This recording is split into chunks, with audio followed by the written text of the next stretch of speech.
Zdravím všechny u videa, který nese název Konec a řekneme si společně proč. Už je to teda po třetí, co jsem tohle učinil a ve finále jsem nikdy nelitoval to, že jsem tady skončil, protože jsem se sem vždycky rád vrátil znova. Už dřív jsem ve videu říkal, že jsem skončil poprvé za Varana 162 a potom na Ninjovi na 145. A teď jsem teda stanovil aspoň nějaký nový rekord, a to šamana 180. Když jsem začínal ze šamana, tak jsem začal hrát úplně sám a na 175 jsem dost zel prázdnotou, takže jsem napsal kamarádovi, jestli by nechtěl hrát, že bych mu koupil 180 a dával mu svoji průmkovou výbavu, jelikož primárně hraju na schopce a koupil jsem si teda za litr nějaký věci na průmku pro sebe z aukce. Koupil jsem jemu meč, jemu brnko, talisman a tady ty věci jsem vlastně kupoval, že jsem to dropoval za Yangy v hlavě na králích celý dny, aby on vlastně mohl začít co nejdřív po víc než 14 dnech, co byla vlastně postava pro něj ready. Tu jsem koupil za 400 DM postavou Suru VPčko, mám pocit, že to bylo. A každopádně po více než 14 dnech, co byla postava ready, tady ve finále strávil tak 2 hodiny za posledních, nebo 2 hodiny za 14 dní, dejme tomu. A za ty 2 hodiny za těch 14 dní jsme maximálně tak zaplatili poplatky v cechu, který díky bohu v Lastu nejsou nějaký obrovský, takže to bylo docela ready. Takže jsem po krátkém časovém intervalu rozhodl tu postavu opět rozprodat. Prodal jsem ji tuším za 1000 DMek, s tím, že mi poté napsal kupující, zda jsem těch 100 bilionů v tržnici zapomněl, nebo je tam nechal schválně. Hahaha, může hádat. Samozřejmě, kdyby se tady to stalo mně, tak mu ty peníze dám, on mi nedal, jenom jsem vysmál, jsem kokot. Hezké. Každopádně, ještě než jsem teda začal makat na té postavě, jsem měl takový myšlenky na to, že bych vlastně asi teoreticky mohl skončit. A tohle byla taková předposlední rána, že to kamaráda asi ani moc nechytlo. A zároveň mi pak krátce poté oznámil Matey, což byl kluk, se kterým jsem se předháněl od 150. levelu, že končí. Jo, do toho mi to napsal vlastně i Gul'dan, což je taky týpek, který ho znám ze 150, že taky bude končit a to byl pro mě asi poslední hřebík do rakve.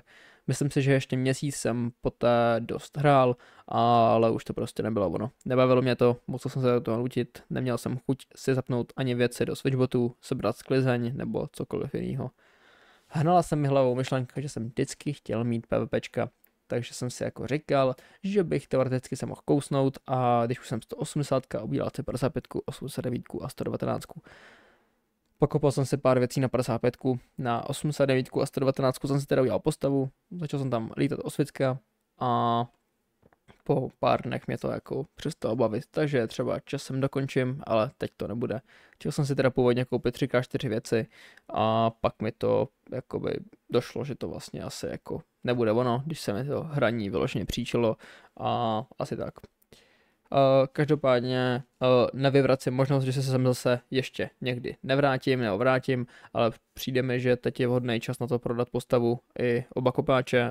Kopáči jsou v momentální situaci už fuč. Kdyby to někoho zajímalo, tak kopáči měli desítkový osvicko, mining gody 10 milionů nakopáno, P2 těžbu, těžba nad Pčko nezvedá jakýkoliv zisk rudy navíc. Jediný, co dělá těžba nad P, je to, že vám za každý jeden level přidá 2 bonusy nebo 2 body za kopu. Když kopete s krumpáčem, tak prostě budete dostávat za jeden kop 10 bodů do toho krumpáče a když budete kopat prostě s P2, dostanete 12, s P3 14, P3, s P4 a takhle prostě furt dokola. Každopádně důvod konce, co mě vlastně asi úplně nejvíc usmrtilo, bylo to, že jsem si upgradeoval rukavice na 35 úplníky, koupil jsem si je za 580 bilionů, do té doby jsem používal 29 náramek temnoty a talisman bohů. Z magitechniky jsem ho upgradeoval, což je jakoby dost velký upgrade, je to cca 900 bilionů. A na schopkovém bossovi mi to neudělalo ani milisekundu rozdíl. Stejně jako to, že jsem naexpil peta na level 100 a natočil tam Dying Wishes, stálo mi to cca 150 bilionů ho tam natočit a peta samozřejmě vykrmit od levelu 0, taky nebylo nic úplně jako, že by mě to bavilo. Každopádně mi nepomohl ani pet. A když to tak vezmeš, tak si 180 právě si utratil 1,1 trilionu a není tam změna. Samozřejmě chápu, že jsem se přiblížil k tomu, aby to bylo třeba o skok, že už se mi za chvilku blíží to zkrácení o ten jeden spell, ale dál už to prostě ve mně nešlo. V tu chvíli se mi už hra začala znechucovat a dost mě sralo to, jak moc mi to ovlivňovalo život.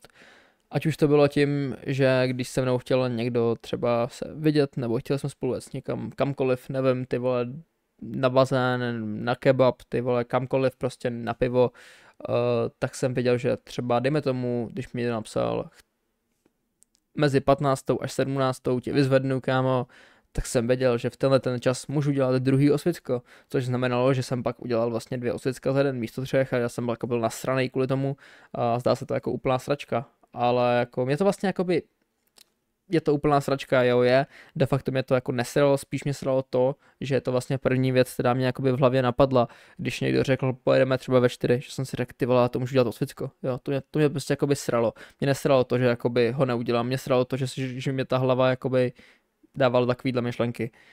Nebo tím, že se v pátek třeba mělo jít do hospody v 6:30 a já si řekl, přijdu díl, musím ještě obě dungy skurvený, ty píčo. Prostě v sobotu, vole, na grilovačku hovno, vole, v 6, vole, v 6 grilovačka, vole, a v 6:30 jsou double dropy, kam bych chodil, kurva. A já byl potom uvnitř sebe jako zklamaný, že mysnu double dropy, že jsem si jako de facto prostě přišel jak úplný kretén. A vím, že takhle přemýšlí určitě spousta lidí, co Stellárku hraje a takhle jsou. A tohle jsou prostě věty, co se mi jakoby fakt nelíbily. Nelíbilo se mi, jak moc mi tady to zkráceně ovlivňovalo život a proto to pro mě byl obrovský velký skok zase z toho utéct. Takže tohle je takový konečný video, kde bych to měl do jednoho shrnout, tak jsem to nezvládl, kolik to stojí času a Yangu ten vyšší level, protože každý upgrade se rovná hodně peněz a za těch hodně peněz je fakt málo muziky. Každopádně bych takhle ještě ke konci videa chtěl poděkovat všem lidem z cechu Magnificence, které jsem tam strávil několik nocí, byl jsem tam tak 2 měsíce a bylo to skvělý. Cech se teda potom z hodně neznámých, divných, random možností rozpad, ale o to nešlo. A potom bych chtěl teda poděkovat všem lidem z Lastu, ke kterému jsem vlastně, když jsem začal hodně vyhořívat a hra mě hodně přestávala bavit, tak jsem začal chodit na Discord, kde je aktivně, bych řekl, minimálně 10 lidí, ty vole, každý den v jednom kolu a je to jako hustý, že ten cech je až takhle aktivní a Last je za mě fakt super místo, super lidi, takže asi tak. Takže děkuji všem z těch 2 cechů za společný strávený čas po Discordech ve dne v noci. Mějte se hezky a třeba někdy zase chytnu slinu na Stellárku, tak zase něco natočím. Tak čus.